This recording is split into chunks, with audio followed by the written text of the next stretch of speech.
Je suis Marcus Killam. Et je suis John Beaumont, ravi de vous retrouver pour cette nouvelle exploration des mystères de la conscience. Aujourd'hui, nous ouvrons une porte fascinante, peut-être la plus intrigante de toutes celles que nous avons franchies ensemble jusqu'à présent. Celle du voyage astral et de la projection de conscience. Un sujet qui me tient particulièrement à cœur, Marcus. Je me souviens encore de ma première rencontre avec ce concept, lors de mes recherches en Amazonie.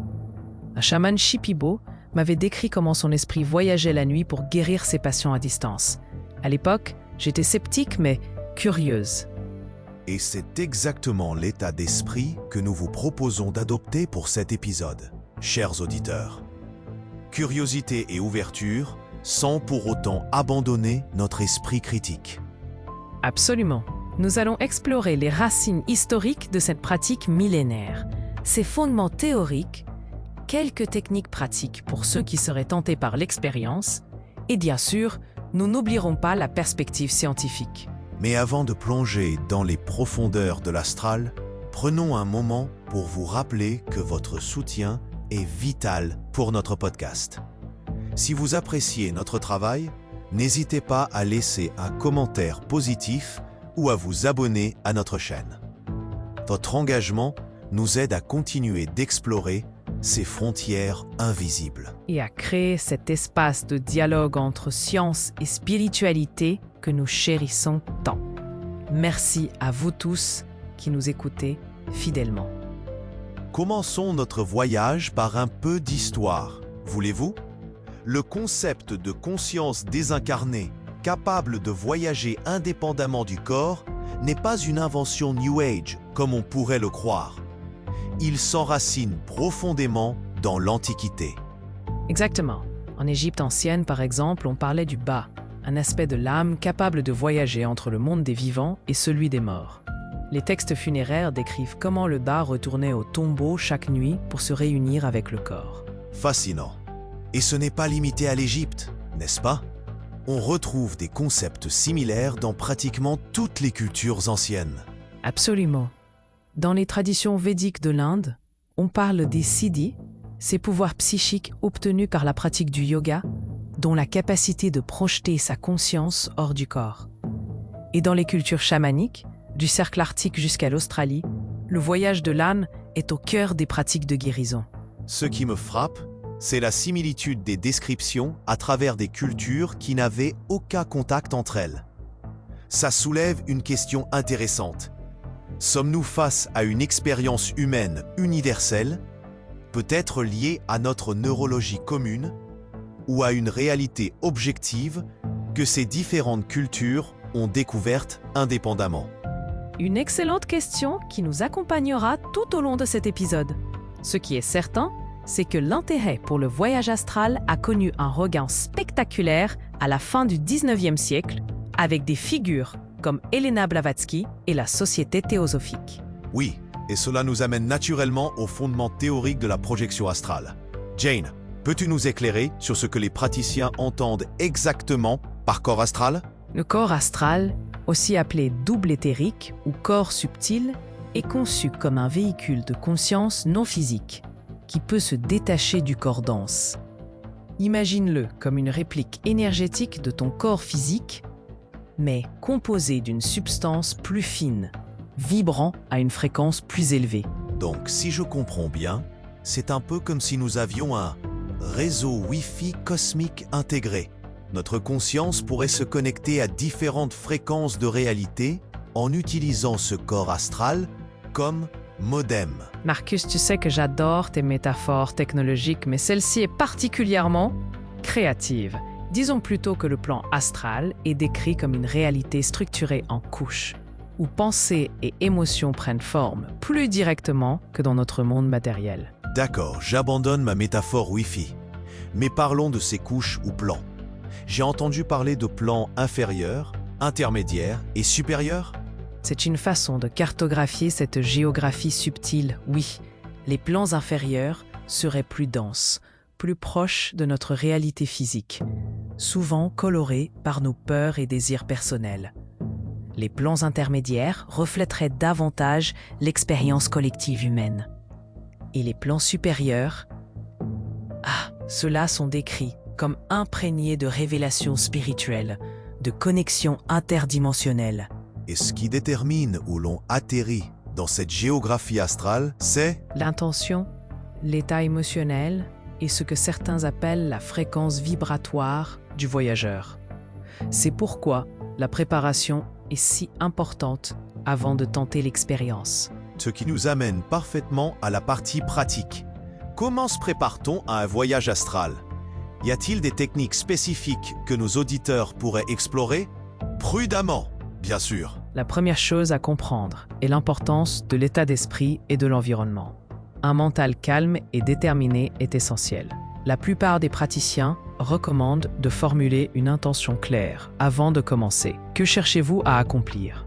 Est-ce simplement l'expérience de séparation, une exploration, une recherche de guidance? Et côté environnement, Idéalement, un espace silencieux, faiblement éclairé, où vous ne serez pas dérangé. Certains utilisent une musique d'ambiance douce ou des battements binauraux pour faciliter la transition vers des états altérés de conscience. j'imagine que nos auditeurs sont curieux de connaître les techniques spécifiques pour induire cette fameuse séparation.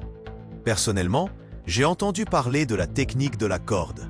Peux-tu nous l'expliquer? Bien sûr, la technique de la corde, popularisée par Robert Bruce, consiste à visualiser une corde imaginaire suspendue au-dessus de soi lorsqu'on est allongé. L'idée est de grimper mentalement le long de cette corde en utilisant vos mains astrales jusqu'à sentir une séparation de votre corps physique. Ça semble étonnamment concret pour quelque chose d'aussi éthéré. C'est justement la force de cette méthode. Elle donne à l'esprit une tâche concrète à accomplir, ce qui détourne l'attention du corps physique. Il existe d'autres techniques, comme la méthode du rouleau, où l'on s'imagine rouler latéralement hors de son corps. Et qu'en est-il de cet état vibratoire dont parlent souvent les praticiens? Ah, l'état vibratoire est fascinant. Beaucoup décrivent une sensation de vibration ou de bourdonnement qui précède la séparation. C'est comme si le corps astral commençait à se désynchroniser du corps physique, créant cette sensation de picotement ou de vague d'énergie. Nous avons reçu un témoignage d'un auditeur que je vais partager avec vous. Il écrit « La première fois que j'ai ressenti ces vibrations, j'ai paniqué et tout s'est arrêté. La deuxième fois, j'ai réussi à rester calme et j'ai eu l'impression de flotter au-dessus de mon lit. Je pouvais voir mon corps en dessous de moi.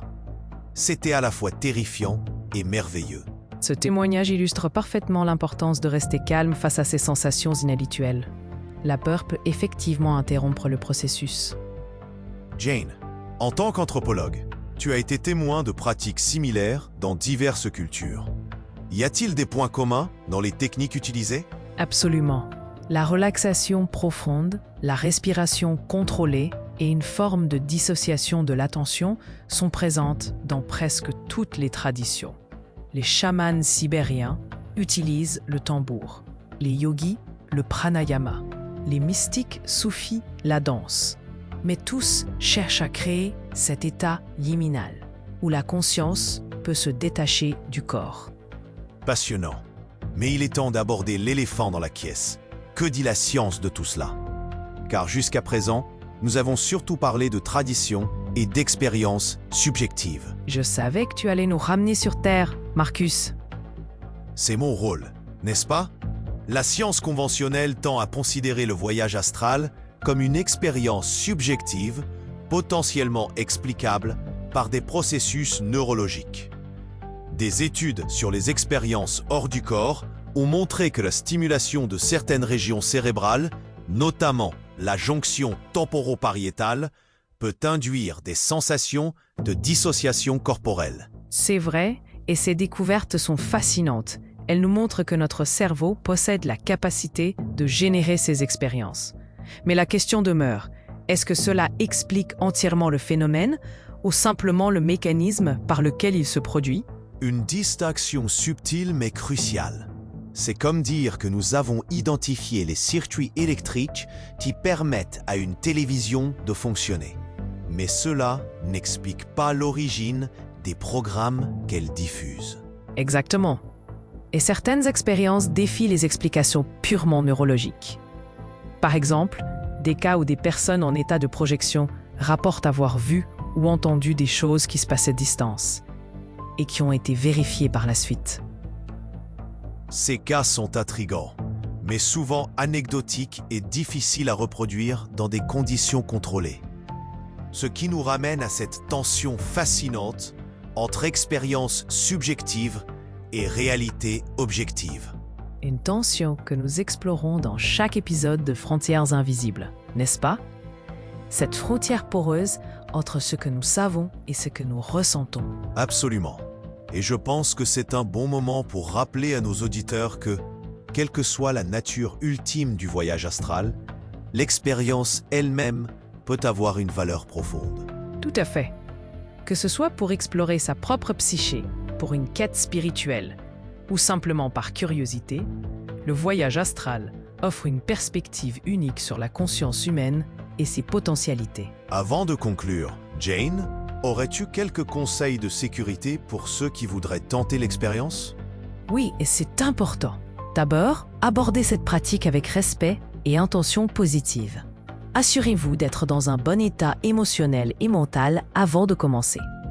Les traumatismes non résolus ou les émotions intenses peuvent créer des expériences troublantes.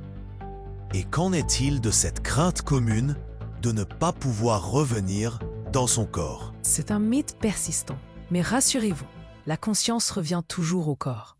Le lien entre corps physique et astral est souvent décrit comme un cordon d'argent qui ne peut être rompu accidentellement. Si l'expérience devient inconfortable, l'intention de revenir suffit généralement à terminer la projection.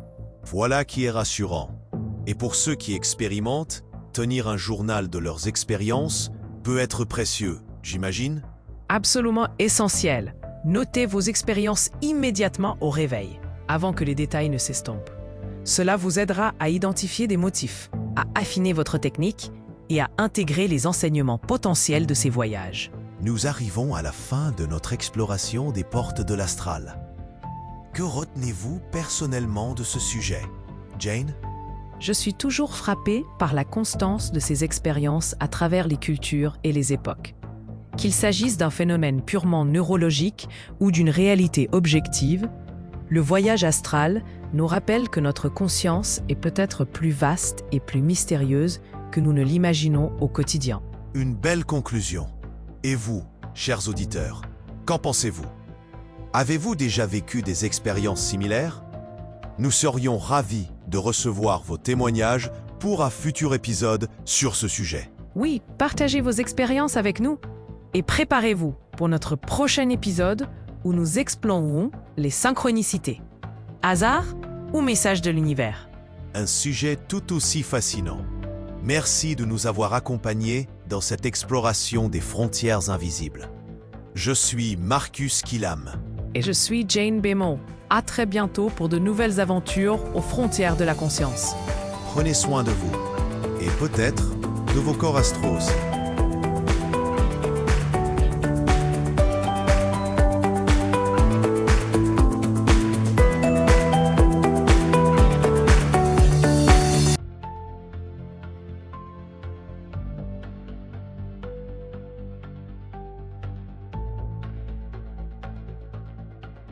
Nouvel épisode de Frontières invisibles.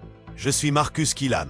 Et je suis Jane Beaumont, ravie de vous retrouver pour cette nouvelle exploration des mystères de la conscience. Aujourd'hui, nous ouvrons une porte fascinante, peut-être la plus intrigante de toutes celles que nous avons franchies ensemble jusqu'à présent. Celle du voyage astral et de la projection de conscience. Un sujet qui me tient particulièrement à cœur, Marcus. Je me souviens encore de ma première rencontre avec ce concept, lors de mes recherches en Amazonie. Un chaman Shipibo m'avait décrit comment son esprit voyageait la nuit pour guérir ses patients à distance. À l'époque, j'étais sceptique mais curieuse. Et c'est exactement l'état d'esprit que nous vous proposons d'adopter pour cet épisode, chers auditeurs. Curiosité et ouverture, sans pour autant abandonner notre esprit critique. Absolument. Nous allons explorer les racines historiques de cette pratique millénaire, ses fondements théoriques, quelques techniques pratiques pour ceux qui seraient tentés par l'expérience, et bien sûr, nous n'oublierons pas la perspective scientifique. Mais avant de plonger dans les profondeurs de l'astral, prenons un moment pour vous rappeler que votre soutien est vital pour notre podcast. Si vous appréciez notre travail, n'hésitez pas à laisser un commentaire positif ou à vous abonner à notre chaîne. Votre engagement nous aide à continuer d'explorer ces frontières invisibles. Et à créer cet espace de dialogue entre science et spiritualité que nous chérissons tant. Merci à vous tous qui nous écoutez fidèlement. Commençons notre voyage par un peu d'histoire. Voulez-vous? Le concept de conscience désincarnée, capable de voyager indépendamment du corps, n'est pas une invention New Age, comme on pourrait le croire. Il s'enracine profondément dans l'Antiquité. Exactement. En Égypte ancienne, par exemple, on parlait du Ba, un aspect de l'âme capable de voyager entre le monde des vivants et celui des morts.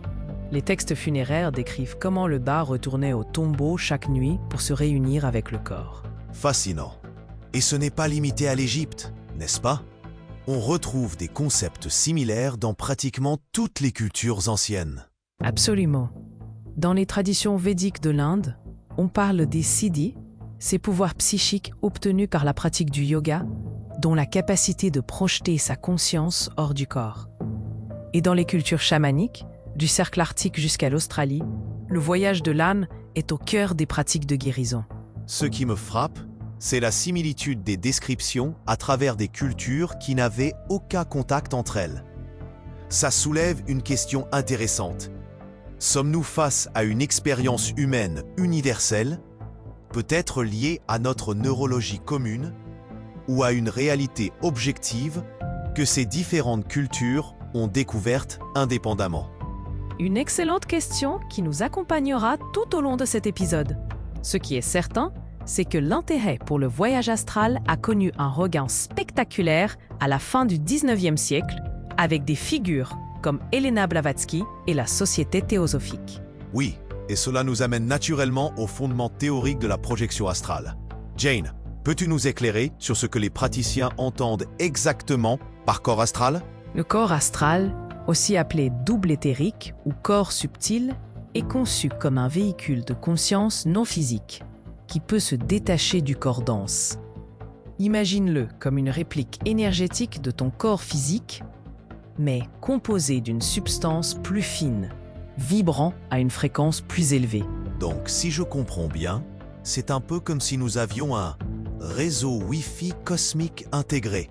Notre conscience pourrait se connecter à différentes fréquences de réalité en utilisant ce corps astral comme modem. Marcus, tu sais que j'adore tes métaphores technologiques, mais celle-ci est particulièrement créative. Disons plutôt que le plan astral est décrit comme une réalité structurée en couches, où pensées et émotions prennent forme plus directement que dans notre monde matériel. D'accord, j'abandonne ma métaphore Wi-Fi. Mais parlons de ces couches ou plans. J'ai entendu parler de plans inférieurs, intermédiaires et supérieurs. C'est une façon de cartographier cette géographie subtile, oui. Les plans inférieurs seraient plus denses, plus proches de notre réalité physique, souvent colorés par nos peurs et désirs personnels. Les plans intermédiaires reflèteraient davantage l'expérience collective humaine. Et les plans supérieurs, ceux-là sont décrits comme imprégnés de révélations spirituelles, de connexions interdimensionnelles. Et ce qui détermine où l'on atterrit dans cette géographie astrale, c'est l'intention, l'état émotionnel et ce que certains appellent la fréquence vibratoire du voyageur. C'est pourquoi la préparation est si importante avant de tenter l'expérience. Ce qui nous amène parfaitement à la partie pratique. Comment se prépare-t-on à un voyage astral? Y a-t-il des techniques spécifiques que nos auditeurs pourraient explorer? Prudemment, bien sûr. La première chose à comprendre est l'importance de l'état d'esprit et de l'environnement. Un mental calme et déterminé est essentiel. La plupart des praticiens recommandent de formuler une intention claire avant de commencer. Que cherchez-vous à accomplir? Est-ce simplement l'expérience de séparation, une exploration, Une recherche de guidance? Et côté environnement, Idéalement, un espace silencieux, faiblement éclairé, où vous ne serez pas dérangé. Certains utilisent une musique d'ambiance douce ou des battements binauraux pour faciliter la transition vers des états altérés de conscience. j'imagine que nos auditeurs sont curieux de connaître les techniques spécifiques pour induire cette fameuse séparation. Personnellement, j'ai entendu parler de la technique de la corde. Peux-tu nous l'expliquer? Bien sûr, la technique de la corde, popularisée par Robert Bruce, consiste à visualiser une corde imaginaire suspendue au-dessus de soi.